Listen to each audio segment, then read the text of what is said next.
This week I am going into cover crops in a potato-based crop rotation, grass clover fertilizer in an organic winter wheat and zero pollution long-term plant-based crop rotation. Okay, I will start and you immediately see a picture from some tractors destroying the cover crop, what is mainly done to create a clean soil. And why the soil has to be clean and maybe without all the rest of the cover crop, I will tell you in a minute. But the main question is, in what amount can cover crops provide the nitrogen the main crop needs? That's the topic, and it's also keeping the nitrogen in the soil, keeping it ready that it's not flowing into the ditches. This project will be in the north of the Netherlands on the lighter clay soils with the farmers what are mainly growing potatoes. So it will be mainly focused on potatoes. And sometimes the cover crop is being sowed behind a winter wheat and then potatoes are being grown, or sometimes another crop. But that's some more practical information. What the farmers want to achieve is that they want to use the cover crops, and they have to because of also the CAP laws involved. But what we are seeing here right now is that it's sometimes giving some issues. When you have too many soil organic matter in the soil or non-destroyed cover crops, farmers are thinking, hey, this will cause some issues like scab in potatoes. So when the soils are full of plant rests like from the cover crop, some cover crops are causing scab problems in potatoes, and that potatoes they cannot sell as a seed potato, so that's causing some problems. And the big question is then, is it is completely decomposing, or can we use other cover crops, and which cover crops to use? And some knowledge is there already over gained, so that's good. And we will go ahead on that knowledge in this project. The other goal is to seed the cover crop as early as possible to gain the most of the nutrients in the soil already. So that's also based on some management, because you are mostly busy into the season that you want to see the cover crop, and the temperature is also going down. So the later you are, the slower the cover crop will grow, and the less product you will have in your field. So the less nutrients you will catch out of the soil. Or maintain the nutrients. So the timing is everything by applications like this. Questions out of farmers are mostly based on that timing, because you want to have destroyed the cover crop where you are ready for the next season. So how are you going with the cover crop through the winter? Does it has to be winter-proof so it can handle damage, or do you do not want that? That when you have frost, that the cover crop is being destroyed. That are all questions involved. And sometimes you have a cover crop that is not being destroyed by frost because there is no frost, and then you have also some questions on how to handle that. How to manage, I was telling that already. It's a busy time of the year. It's as well in the spring as in the autumn.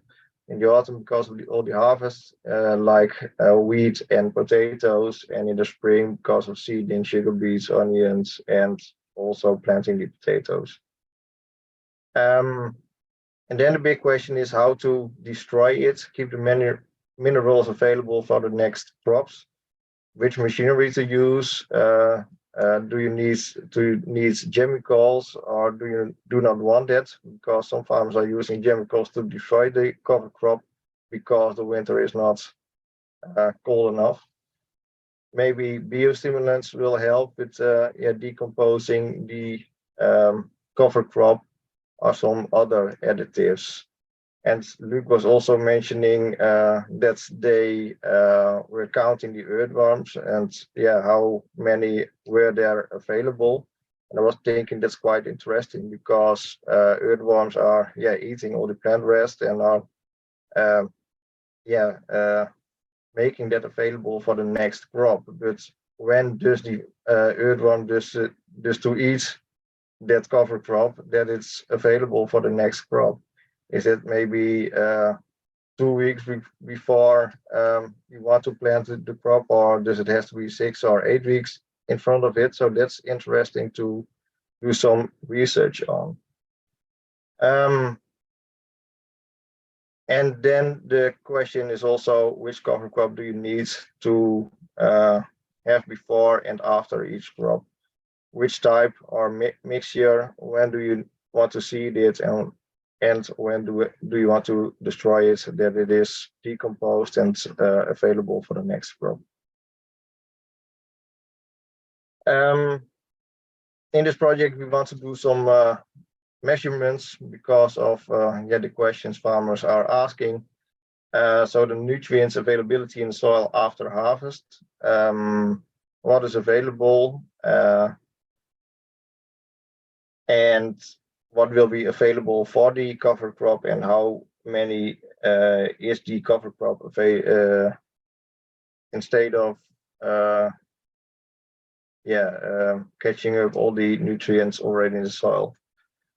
And also some leaf samples for the following crop, because the following crop is the goal, to catch up all the decomposed cover crop, and you want to see what is the effect. And that's also gaining some information for the farmers, that they can see, hey, this is happening over there, so it will be possible to increase my yields by using cover crops like that and manage it on this and this way. And we want to sow it as soon as possible, direct after the harvest of the main crop. We want to keep that the same on all the different mixed on all the different occasions we are going to do. We want to keep it on one mixture, because there is already a lot of knowledge about the mixtures and what to use, and we want to compare all the different times of destroying the cover crop in the spring, so that we can see what is giving the best effect on the following crop. Then I'm going to the next project we are also going to do. We are going to spread grass clover on organic winter weeds, and we will want to compare this with organic manure that is less and less available in the Netherlands, especially in our area. We are going to do that on the heavy clay soils in the east of Groningen, where the farmers are mostly focused on weeds. Use it as a fertilizer, the grass clover. It's mostly available out of the harvest of last year. It is part of the production scheme of organic farmers over here. We are going to calculate the amount of nutrients out of the analysis of the products. So we want to know how many to spread on the fields, that it is comparing to the kilos of the organic manure normally applied. And out of that, we are going to calculate the dose for fertilization and to do the application of the grass clover. Why? Because also we want to use local natural materials. There are also coming the non-productive field edges out of the CAP regulation. We want to use the nutrients as optimal as possible and want to discover how that is being possible. And there's also less market for grass clover as feeding in the area. We are based in the north of the Netherlands. We have not many cow farms, and the cow farms are mostly using their own crop or importing some feeds to give their cows the best products available. And because of that, we want to discover what is the value of the crop as a fertilizer in winter wheat, organic winter wheat. And we are also going to do some measurements. We are going to do some analysis of the applied grass clover to discover which amount of grass clover to use as a fertilizer. Going to do some soil samples in front of the applications and after it. The yield per applied project is mainly important for farmers so they can see what the effect really is and also see what it does mean financially. We are going to look into the general crop overview. We are doing general quality analysis as mainly done on research plots from the harvested product, so like protein, starch, salinity number, and hectoliter weight. And we are going to look into the availability of nitrogen in the following crop, because we are thinking that natural-based manure is giving a long-term effect, and we want to see how long this is giving an effect. Then I'm going to the next project that is following up our Plenty Organic project that is there already for 12 years. You see in front of you 6 fields.